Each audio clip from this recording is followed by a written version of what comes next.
괜찮소. 바다 끝이라도 나는 괜찮소. 죽어가는 저들을 위해 나를 버리길 바라오. 아버지 나를 보내주오. 나는 살려가겠소.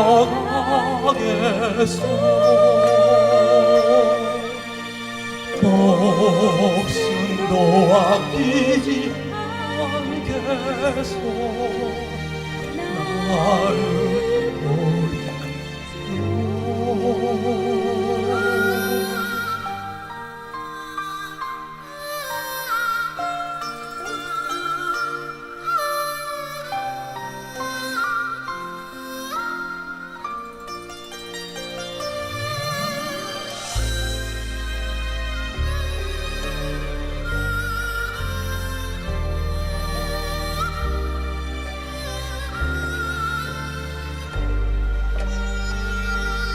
험한 산도 나는 괜찮소. 바다 끝이라도 나는 괜찮소. 죽어가는 저들을 위해 나를 버리길 바라오. 아버지 나를 보내주오. 나는 달려가겠소.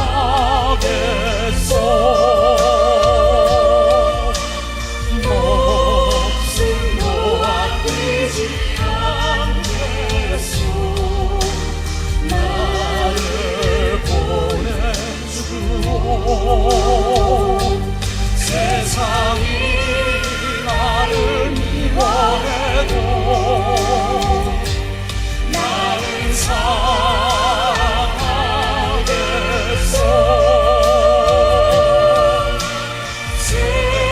세상을 구원할 십자가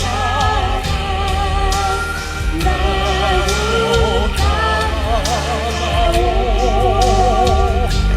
생명을 버리면서까지 나를 사랑하겠소.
말씀은 사무엘 하하 11장 1절로부터 5절까지 있는 말씀을 저와 함께 교독해 주시겠습니다. 그리고 5절 말씀은 합독하도록 그렇게 하겠습니다. 사무엘 하하 11장 1절로부터 5절까지 있는 말씀이 되겠습니다. 해가 돌아와서 왕들의 출전할 때가 되매 다윗이 요압과 그 신복과 온 이스라엘 군대를 보내니 저희가 암몬 자손을 멸하고 랍바를 에워쌌고 다윗은 예루살렘에 그대로 있으니라.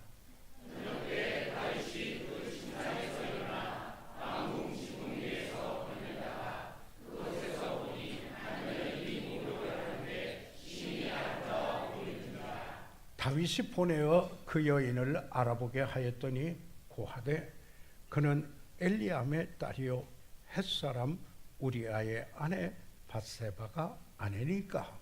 다윗이 사자를 보내어 저를 자기에게 데려오게 하고 저가 그 부정함을 깨끗게 하였으므로 더불어 음식함에 저가 자기 집으로 돌아가니라. 여인이 잉태함에 보내어 다윗에게 고하여 가로되 내가 잉태하였나이다 하니라. 살아계시는 우리 아버지 하나님, 이 시간에 하나님의 말씀에 전파되는 소중한 시간입니다. 성령께서 운행하시며 이 말씀을 조명하여 주시고 그 말씀을 믿음으로 화답함으로 아름다운 열매가 맺혀지는 이 시간 되도록 축복해 주시옵소서. 예수 그리스도의 이름으로 기도드렸사옵나이다. 아멘. 저는 지난 주일 그리고 오늘 아침에 이어서 실패로부터 배운 교훈이라는 주제로 성경에 나오는 인물을 통해서 하나님께서 우리에게 가르쳐 주시고자 하는 교훈을 생각해 보았습니다. 첫 번째로 베드로의 실패를 통하여서 우리에게 주는 교훈을 저희들 생각해 보았으며, 지난 주일에 아침에는 모세의 실패를 통해서 우리에게 주시는 교훈이 무엇인가를 생각을 해 보았습니다. 오늘 저녁에는 오늘 오후에 3부 예배는 사울 왕의 실패를 통하여서 우리에게 주시고자 하는 교훈이 무엇인가를 오늘 3부 예배에 생각해 보고자 합니다. 오늘 이 아침 예배 시간에는 다윗의 이야기를 그 생애를 훑어보고자 합니다. 사실 우리가 다윗 하면은 유명한 그러한 사건들이 연상되어집니다. 그가 소년이었을 때 골리앗을 죽인 이 놀라운 사건 잊을 수가 없습니다. 이와 같이 참 뛰어난 청년 또는 소년이었던 그지만은 그가 또한 나중에 왕이 되고 그리고 여인과의 관계에서 범죄하였던 왕으로서 우리에게 여기에 교훈을 주는 여기 이야기이기도 사건이기도 하는 것입니다. 우리는 다윗을 생각하면은 다윗이 하나님의 마음에 합한 사람, 신령한 사람. 그런데 그가 어떻게 해서 이와 같이 무서운 죄에 빠지게 되었는가? 성경에 그것을 그대로 기록하고 있습니다.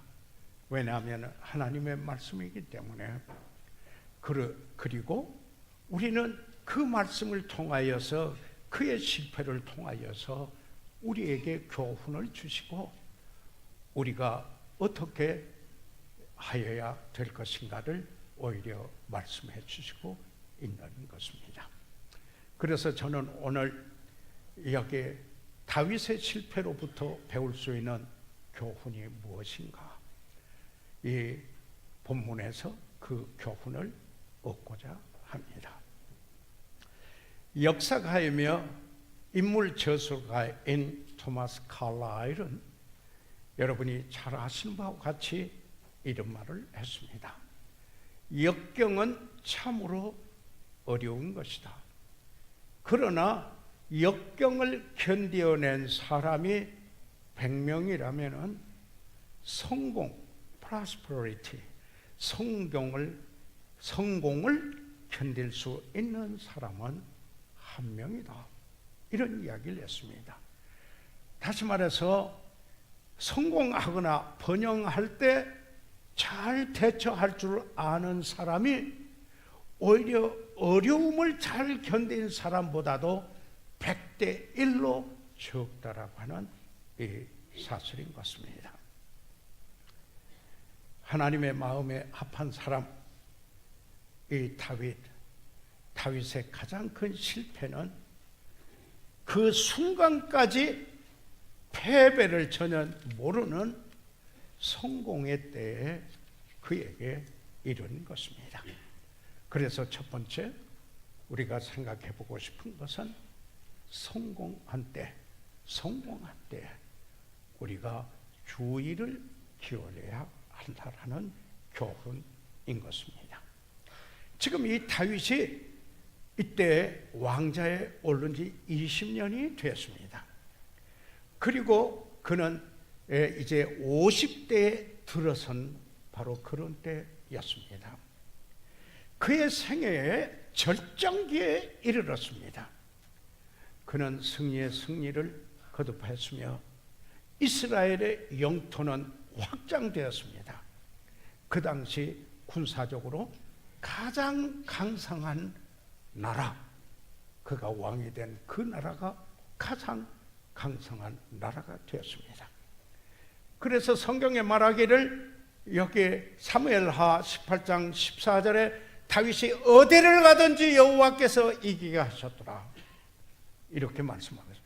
그리고 국내적으로는 15절에 사무엘하 8장 다윗이 온 이스라엘을 다스려 모든 백성에게 공과 의를 행할세.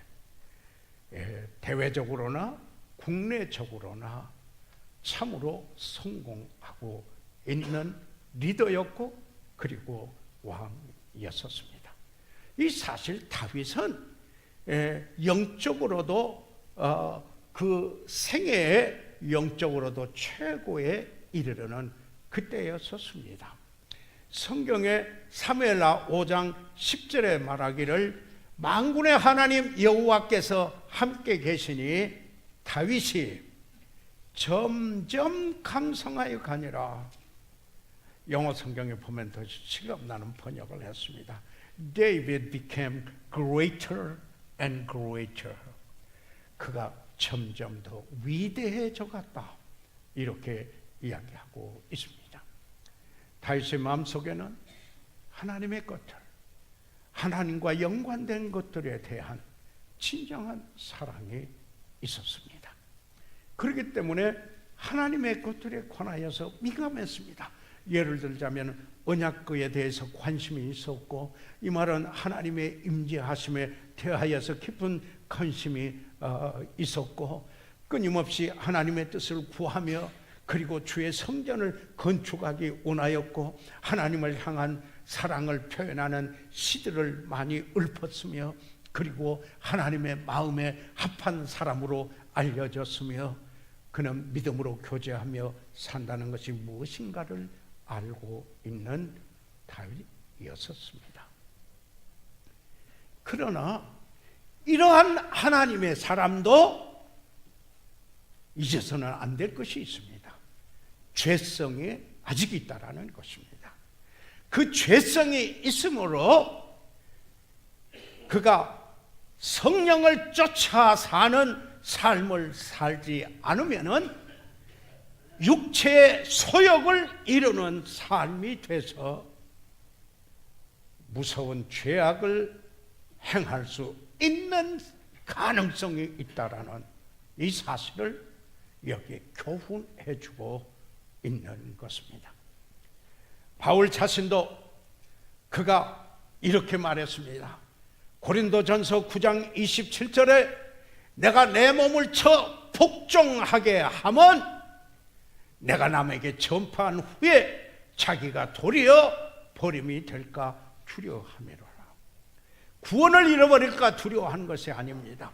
하나님이 쓰시지 못하는 상태에 이르는 자격상실하는 사람이 될까 봐 오히려 말씀을 전한 후에 자기 몸을 쳐서 복종시켰다라고 말씀하고 있습니다. 사랑하는 여러분, 어찌 이 말이 입에 발린 그냥 경건의 모양을 말하는 말이겠습니까? 자기를 다스리는 성령의 열매로서의 철저의 필요성을 강조하고 있는 말씀이 아니겠습니까? 다윗은 두 가지 영역에서 철제가 무너졌습니다. 첫째로 그는 성공한 때에 그는 자기 방종의 생활 방식을 전개했습니다. indulgence, 그런 라이프 스타일로 전개되어 갔습니다. 다시 말하면 보다 더 구체적으로 본명에 있는 말씀을 그대로 이야기하면 도덕적 분야에서 그가 무너집니다. 절제가. 특히 성 분야에서 절제하지 못하였습니다. 하나님께서는 왕들에게 아내를 많이 두는 일에 대하여 경고를 했었습니다. 신명기 17장 17절에 왕된 자는 아내를 많이 두어서 그 마음이 미혹되게 말 것이며 라고 이렇게 말씀하고 있습니다. 그래서 성경을 보면 사무엘하 3장 2절에서 5절까지 있는 말씀에 그런데 이 다윗이 통치 초기에 아내를 6을 얻었습니다. 6을 얻어서 각기 그 헤브론에서 아들들을 낳았다. 성경에 여기에 사무엘하 3장 2절에서 5절까지 보면은 상이한 아내의 이름하고 그 각기 아들들 이름이 거기에 등장을 합니다. 방종은 일어나는 욕구를 충족시키지 못한다. 아무리 해도 그 욕구를 만족시킬 수 없다라는 것입니다. 오히려 방종은 욕구에 불을 붙이는 격이 된다라는 것입니다. 그의 성적인 충동을 하나님의 뜻에 순복시키지 않은 한 아내가 6명이나 있다 하여도 그 욕구를 만족시키지 못하였다라는 이야기. 왜 성경에 이 말씀을 기록하고 있습니까? 전에 기록한 것들은 오늘의 우리들의 교훈을 위해서 기록했다. 이렇게 신약에 말씀하고 있지 않습니까? 그런데 이 다윗이 헤브론에서 와서 거기에서 아내가 6을 얻어서 여기 각기 아들들을 낳습니다. 그런데 사무엘하 5장 13절에 있는 말씀을 보게 되면은 예루살렘에 와서 헤브론에서 이제 예루살렘으로 왔습니다. 후에 예루살렘에서 첫접들을 더 취하였으므로 아들과 딸들이 또 다윗에게 나니 이렇게 이야기하고 있습니다. 여기에 이 다윗은 자기의 라이프 스타일, 방종의 라이프 스타일을 전개해 갔습니다. 거기에 절제가 무너졌습니다. 여기에 두 번째로 그 성공의 때에 그가 시간 유용의 절제가 무너졌습니다. 없어졌습니다.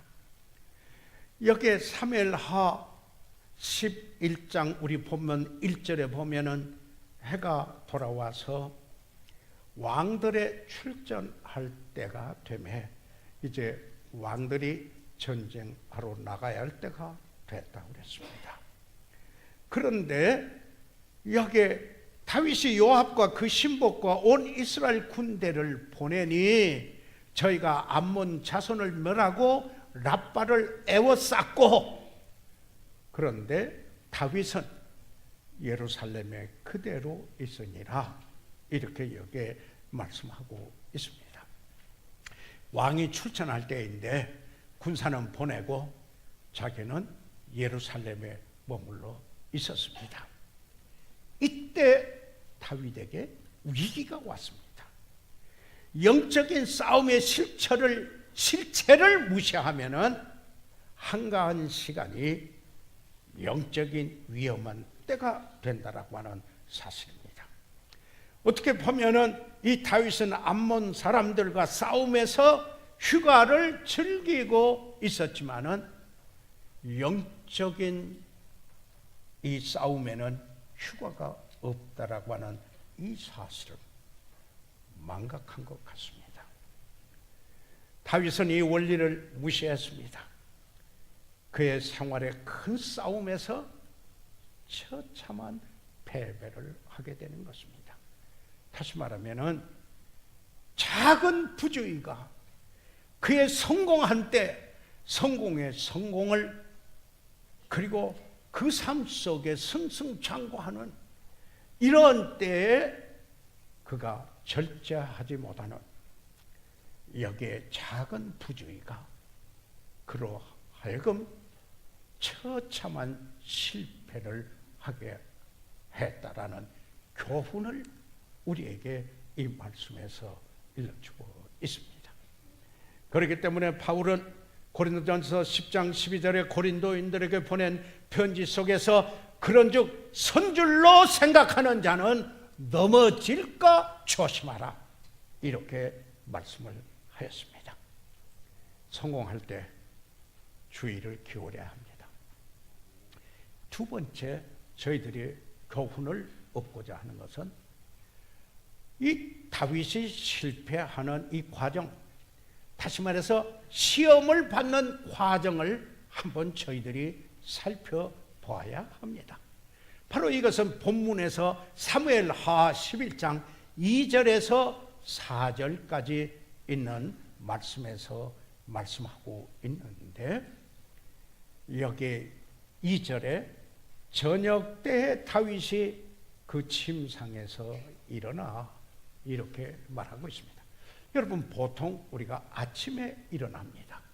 그런데 지금 여기 다윗은 그 삶 속에 라이프 스타일이 이 방종의 라이프 스타일로 가면서 시간 유용에 대한 절제가 무너지다가 보니까 아침에 일어날 오후 저녁에, 이 말은 어느 분 강의자는 침대에서 내내 뒹굴다가 아마 양에서 밤에는 오히려 잠을 안 자고 낮에 잠을 자고 거꾸로 되는 인생이다.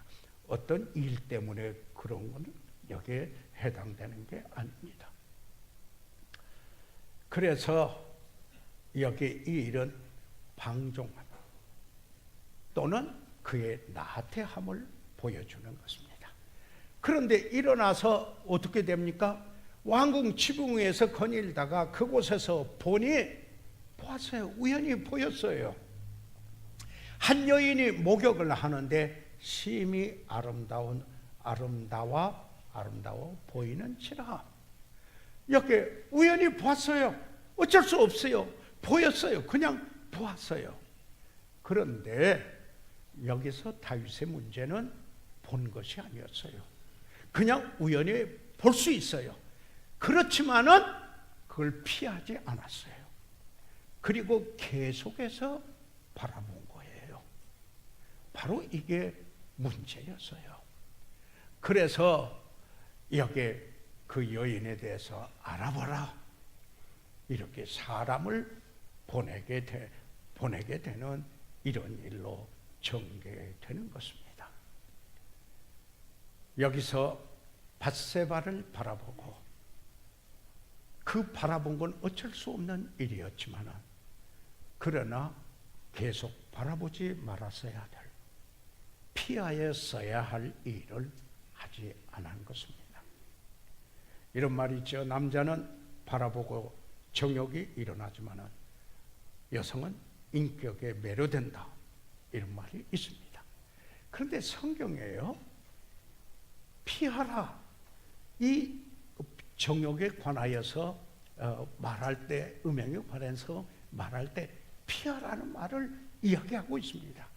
고린도전서 6장 18절에 음행을 피하라, 고린도 교회에 음행이 들어왔어요. 피하라 그랬습니다. 사도 바울은 그의 사랑하는 믿음의 아들 젊은 목회자 디모데에게 그의 최후의 서신을 보내는 중에 디모데후서 2장 22절에 또한 내가 청년의 정욕을 피하고, 이렇게 했습니다. 정욕이 일어날 수 있다는 겁니다. 예, 그러나 피하라는 것이었습니다. 그리고 주를 깨끗한 마음으로 부르는 자들과 함께 하라는 겁니다. 교제를, 그렇기 때문에 내가 육체의 소욕이 일어날 수 있는 여건을 만들지 말고 오히려 주를 깨끗한 마음으로 부르는 그들과 함께 하라는 것이었습니다. 여기에서 그 욥이 적용했던 원리를 우리가 생각해 볼 필요가 있습니다. 욥기 31장 1절에 내가 내 눈과 언약을 세웠나니 어찌 처녀에게 주목하랴, 이렇게 이야기했습니다. 여러분, 이 성경에서 이 부분에 대하여서, 이 도덕적인 이 부분에 대해서 강력하게 말씀하고 있다라는 이 사실인 것입니다. 그런데 다윗은 이 원리를 어긴 것이었습니다. 예. 그런데 밧세바는 의도적인 것은 아니었습니다. 그러나 다윗에게 영향을 미친 것은 사실입니다. 그렇기 때문에 우리가 성서적인 옷차림이 중요하다는 것입니다. 내 옷차림이 다른 이로 하여금 실족해 하는 이런 옷차림인가 아닌가 유의하는 이런 삶, 성경에서는 강조하고 있다는 것입니다. 여기 보니까 시험 받는 과정을 살펴보지요. 방종함. 자, 계속해서 피하지 않고 바라보다가 그 여인에 대하여서 알아보도록 보냅니다.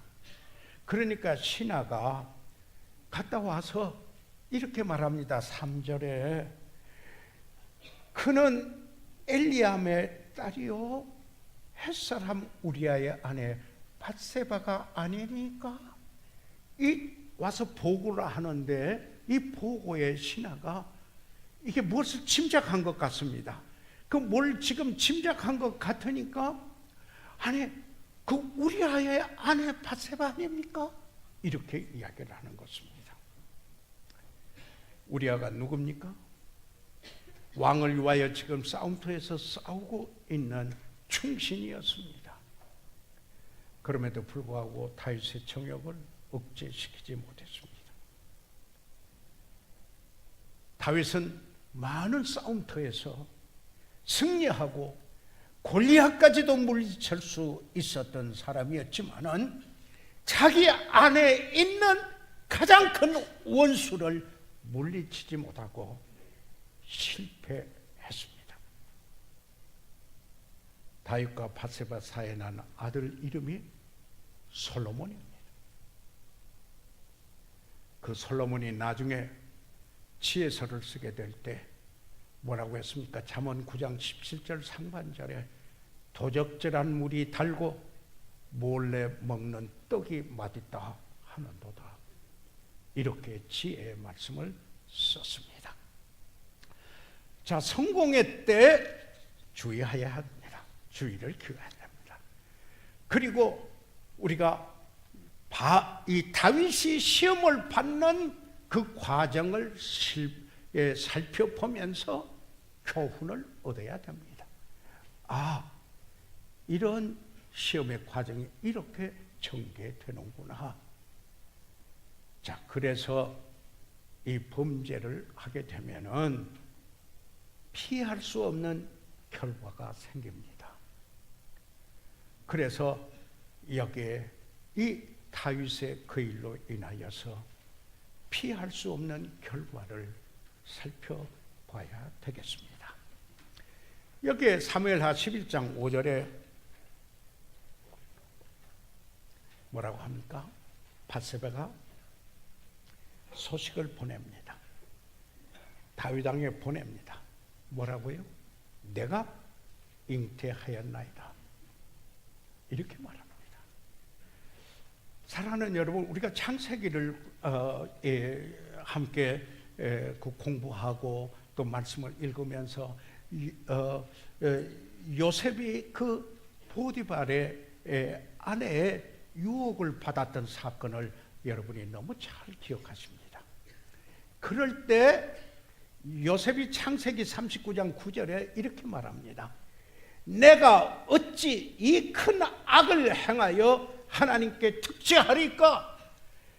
이것은 이 하나님께 큰 악을 행하는 죄짓는 일이다.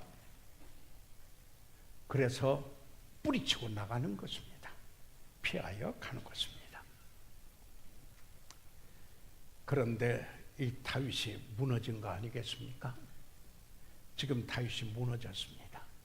그러니까 사무엘하 11장 27절에 뭐라고 하느냐면 다윗의 소위가 그랬습니다. The thing that thou hast done, 네가 한 그 일이 여호와 보시기에 악하였더라. 영어 성경에는 displeased, 하나님을 불쾌하게 하게 했더라. 이렇게 번역하기도 했습니다. 다윗의 죄가 드러난 겁니다. 밧세바가 잉태한 것입니다. 이때 다윗은 겸손히 솔직히 하나님 앞에 자기가 범죄한 것을 자백했어야만 했습니다. 그런데 그 다음 단계 어떤 일이 됩니까? 죄를 감추려고 하는 것입니다. 그런데 성경에 말씀하기를 민수기 32장 23절에 너희 죄가 정녕 너희를 찾아낼 줄 알라. 죄의 성격은 우리가 지난번에도 봤지만은 더디 발견된 것뿐이지 반드시 발견되고 만다. 감출 수가 없는 것이다 하는 것입니다. 그렇기 때문에 가장 겸손해야 돼. 범죄한 사실을 즉시 깨닫고 범죄하지 않을 수 없는 경우가 우리 삶 속에 그 누구도 완벽한 사람은 없습니다. 그러나 바로 하나님 앞에 바로 잡는 그 일이 있어야 될 것입니다. 그래서 잠언 28장 13절에 자기 죄를 숨기는 자는 형통치 못하나 죄를 자복하고 버리는 자는 불쌍히 여김을 받으리라고 그랬습니다. 자, 그러면은 피할 수 없는 결과를 저희들 보았습니다. 이제 그가 죄를 범한 그 죄로 인하여 어떻게 내리막길을 갔는가 하는 것에 우리에게 주는 교훈인 것입니다. 여러분, 자기 죄를 감추기 위해서 지금 이 밧세바가 잉태를 했어요. 그래 감추기 위해서 여기에 그 다윗이 아이디어를 생각해냈어요. 그래가지고 우리 아이에게 특별 휴가를 줘야 되겠다. 그래서 불러댔어요. 아주 그에게 선대하는 전선에서 최전방에 싸우는 그 충신을 불러서 가족 집에 가도록 했습니다. 이게 사무엘하 11장 9절에서 13절까지 있는 말씀입니다. 그런데 이 우리아가 어떻게 합니까? 집에를 안 갑니다. 어찌 여기 앞에 전사들이 저기서 싸우고 있는데 나만 집으로 가겠는가? 그러면서 신하들과 함께 지나고 집으로 가지 않습니다. 1차적으로 다윗의 계획이 무너진 것입니다. 그래서 어떻게 합니까? 우리아를 불러서 먹이고 마시고 취하게 했습니다. 여러분 생각해 보십시오. 이 다윗은 그의 충신으로 술 취하게 하는 기술을 발휘하는 데까지 낮아졌어요. 자기가 그렇게 낮아지리라고 생각했겠습니까? 그런데 그래도 안 됐어요. 그래서 요압에게 기별을 보내요. 어떻게 해요? 우리아를 최전방에 내보내서 그 적의 손에 죽게 만들어라 그런 것입니다. 햇사람 우리아도 죽으니라. 사무엘하 11장 17절에 말씀하고 있는 것입니다. 하나님의 마음에 합한 사람, 성공을 거듭하던 그였었습니다. 그런데 이제 실패하고 자기 죄를 덮으려고 하다가 안 돼서 마음이 강팍해져서 비인격적인 행동을 하는 것입니다. 심지어는 자기 백성들로 하여금 어떤 일이 나면 톱질하게 하고 썰애질하고 도끼질하고 벽돌구이를 하도록 심하게 노예들이 하는 일을 자기 백성들로 하도록 하게 만듭니다. 사무엘하 12장 31절입니다. 그는 무엇보다도 자기 자신에게 영향을 미쳐서 영적인 광야 생활을 사는 겁니다. 아니 그 노래가 풍성했던 그가 그래서 나중에 시편을 그가 기록할 때 시편 32편 여기에 3절과 4절에 뭐라고 했습니까?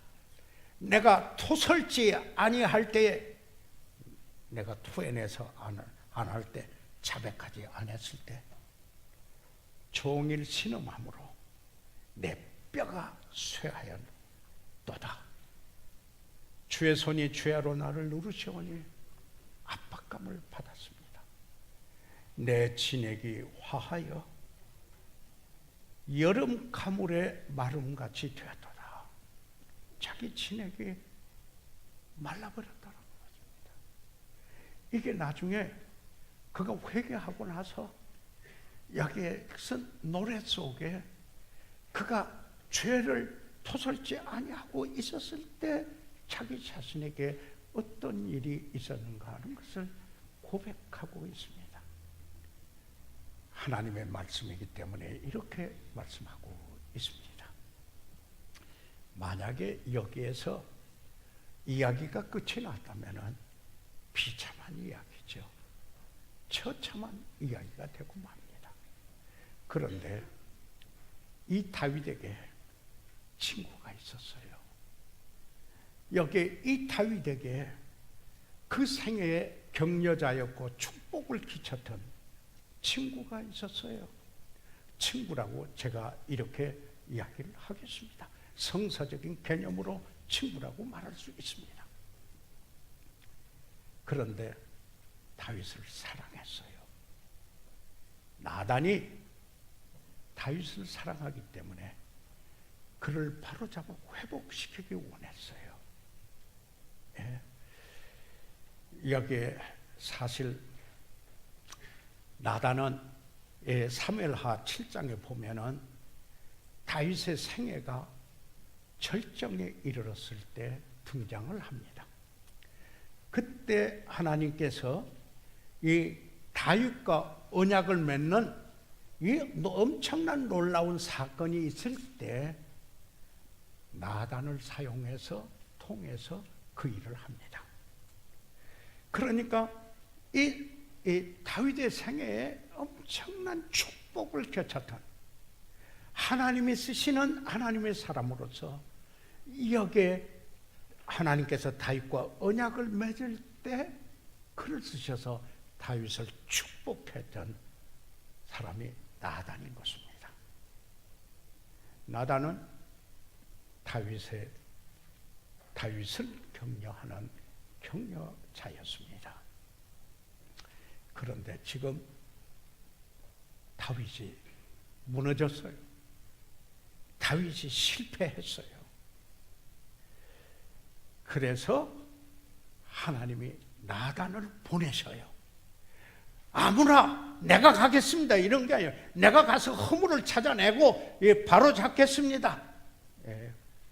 청문회가 때때로는 좋지만은 그 동기가 여기 성경에서 보는 것과는 영 다른 모습으로 보이기도 합니다. 여기에 항상 격려와 회복, 바로잡는 것은 균형을 이루어야 합니다. 다시 말해서 내가 바로잡을 수 있는데 그 일에 쓰임을 받는 사람이 되려면 그 사람을 사랑하고 그 사람에게 축복이 되었고 그분의 격려자였어야 됩니다. 하나님께서 항상 그 사람을 비판하고 판단한 사람을 쓰셔서 바로잡는 겁니다. 그 상대가 그 사실 때문에 영성이 있어 깨달을 수는 있지만은 그 사람을 쓰셔서 바로잡는 도구로 삼지 않는 것입니다. 바로잡는 일에는 사랑의 동기가 있어야 합니다. 다시 말하면 갈라디아서 6장 1절과 2절에 만일 형제들아 사람이 만일 무슨 범죄한 일이 드러나거든 그렇지 않았어요? 신령한 너희는 온유한 심령으로 그러한 자를 바로잡고 내 자신을 돌아봐 너도 시험을 받을까 두려워하라. 너희가 짐을 서로 지라. 바로잡는 일이죠. 어깨를 대주는 일이죠. 그리하여 그리스도의 법을 성취하라. 그리스도의 법은 뭐예요? 사랑을 성취하라. 자, 그런데 여기 보십시오. 여호와께서 나단을 다윗에게 보내시니 사무엘하 12장 1절에 내가 가겠습니다 이런 게 아니에요. 하나님께서 지금 나단을 다윗에게 보낸 것입니다. 그래서 형제를 찾아갈 때 꼭 물어봐야 할 게 있어요. 내 생에 그에게 적극적으로 사랑을 보였던 사람인가? 그 삶의 격려자였던가? 내가 사랑하는 형제로 가는가? 아니면 허물을 찾아 꼬집는 비난자로 가는가? 정말 주님께 의뢰하고 주님이 가라고 그래서 가는가? 이럴 때 나단이 다윗을 찾아갈 때 사용했던 몇 가지 성경적 원리가 있습니다. 첫째로 소문 듣고 풍문에 따라서 2차적인 정보로 듣고 찾아간 거 아니에요. 사실을 분명히 알았어요. 두 번째로 그를 찾아갈 때를 지혜롭게 선택했어요. 여기 성경에 그 진행된 것을 보면은요, 나단이 다윗을 찾아가는데 무려 1년이 걸렸어요. 두려워서 지체한 것이 아니었어요. 하나님의 말씀을 들을 수 있도록 성령께서 그 마음을 준비시킬 때까지 지혜롭게 기다렸어요. 때를 지혜롭게 선택했어요. 그런데 그 다음에 그가 가서 막 쏟아낸 말을 하지 않았어요. 주의 깊게 할 말을 잘 선택했어요. 여러분이 아시는 바와 마찬가지로 다윗 왕은 목동이었어요. 그래서 양에 대한 여기 부드러운 마음을 가지고 있습니다. 나단이 가서 양 이야기 하신 거, 가난한 사람과 부잣집에 있는데 부잣집에는 양과 소가 심이 많고 가난한 사람은 여기 마치 딸처럼 펼치는 암양 새끼 하나뿐인데 부잣집에 손님이 왔어요. 그런데 이 부잣집이 자기 집에 그 많은 양과 소가 심히 많았지만은 그거 두고 가난한 사람의 딸처럼 되어 있는 여기에 암양 새끼를 가져다가 뺏어다가 가져다가 손님 대접을 했어요. 그 이야기를 들으니까 다윗이 크게 노했어요. 노하면서 나단에게 이르되 여호와 사심을 가리켜 명세하노니 이 일을 행한 사람은 마땅히 죽을 자라 그랬습니다. 다윗이. 저가 불쌍히 여기지 않고 이 일을 행하였으니 그 양새끼를 4배나 갚아요.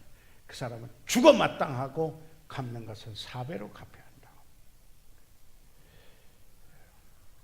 그러니까 여기에 나단이 이제 거룩한 담대함으로 말합니다. 뭐라고 하는 거예요? 당신이 바로 그 사람이에요. 그랬습니다. 여러분 여기까지 오기에 생각해 보십시오.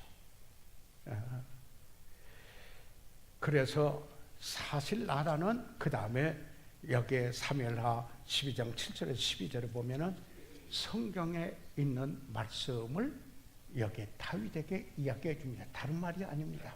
성경으로 이야기를 했습니다.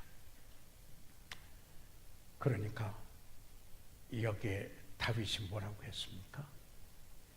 내가 여호와께 죄를 범하였노라. 용서의 사역이었어요. 이것은 정죄의 사역이 아니고 나단에 찾아간 것은 그가 용서받을 수 있도록 하는 사역이었어요. 그러니까 이게 사무엘하 12장 13절 아닙니까? 그러니까 13절에 계속돼서 뭐라고 합니까? 나단이 여호와께서도 당신의 죄를 사하셨나니 회개하니까 당신의 죄가 용서받았다. 이렇게 이야기를 합니다. 사랑하는 여러분, 그리고 나서 이 나단은 다윗을 사랑하는 사랑을 확인해 줍니다. 후에 다윗과 바세바 사이에 아들을 낳았는데 솔로몬이라고 이름을 졌다고 하지 않아요? 그런데 여기에 이 나단이 찾아가서 이름을 새로 하나 지어줘요. 그 이름을 여디디아라 하시니 그랬습니다. 여디디아라. 그 말의 뜻은 여호와께서 사랑하심을 일함이라. 지금 나단이 그가 그의 축복을 끼친 사실 자랑하라고 하는 게 아니고 거기에 그를 다윗을 얼마나 사랑하고 있는가, 여전히 사랑하고 사실 용서의 사역이 없고 그리고 사랑하고 있음을 확인시켜주는 바로 이 일이었습니다. 그래서 다윗의 생애는 성경 구절에 이 한 구절로 요약하고 있습니다. 열왕기상 15장 5절에 이는 다윗이 햇사람 우리아의 일 외에는 평생에 여호와 보시기에 정직히 행하고 자기에게 명하신 모든 일을 어기지 아니하였습니다. 돌아왔어요. 하나님의 마음에 맞는 사람으로 평생을 마무리를 그렇게 했습니다. 사랑하는 여러분, 우리는 다윗이 실패했다면 그 누구도 실패할 수 있는 가능성이 있다라고 말하지 않겠습니까? 성공의 때에 주의하여야 합니다. 철저가 있어야 됩니다. 시험을 피하여야 합니다. 그리고 이제는 주님 앞에 정직하게 자백하고 고하여 새롭게 회복되는 이러한 삶이 되어야 할 것을 여기에 지금 다윗의 실패를 통해서 하나님께서 우리에게 가르쳐 주신 교훈입니다. 우리 시간 다 같이 일어나셔서 머리 숙이시겠습니다. 저희들 이 시간 다 같이 일어나셔서 잠시 머리 숙이고 있는 동안에 이런 교훈이 아니겠습니까? 육체의 소욕을 따라 행하지 말고 성령을 쫓아 행하는 삶을 사시고, 이 교훈이 아니겠습니까?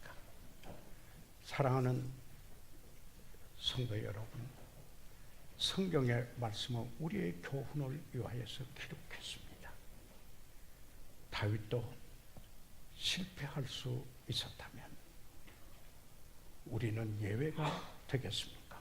그러나 그가 회복한 것처럼 우리는 교훈을 얻고 겸비하게 하나님의 얼굴을 구하면 하나님의 축복하시는 삶이 되지 않겠습니까? 목사님, 성령을 쫓아 사는 내 삶이 되기를 원합니다. 그렇게 기도하겠습니다. 손을 들어 표해 주시기 바랍니다. 아멘. 감사합니다. 하나님께서 여러분을 축복해 주시기를 바랍니다. 혹시 오늘 여러분 가운데 오늘 교회는 오셨지만 아직 예수님을 구주로 믿지 못하신 분 혹시 계십니까? 주님이 오셔야 승리할 수 있는 능력이 있는 것입니다. 혹시 그런 분이 있으면, 목사님 나는 교회는 왔지만 아직 그리스도인은 아닙니다. 그러나 내가 예수 그리스도를 구주로 믿고자 합니다 하시는 분이 있으시면 손을 들어 표해 주십시오. 살아계시는 우리 아버지 하나님, 이 시간을 주께 의뢰합니다.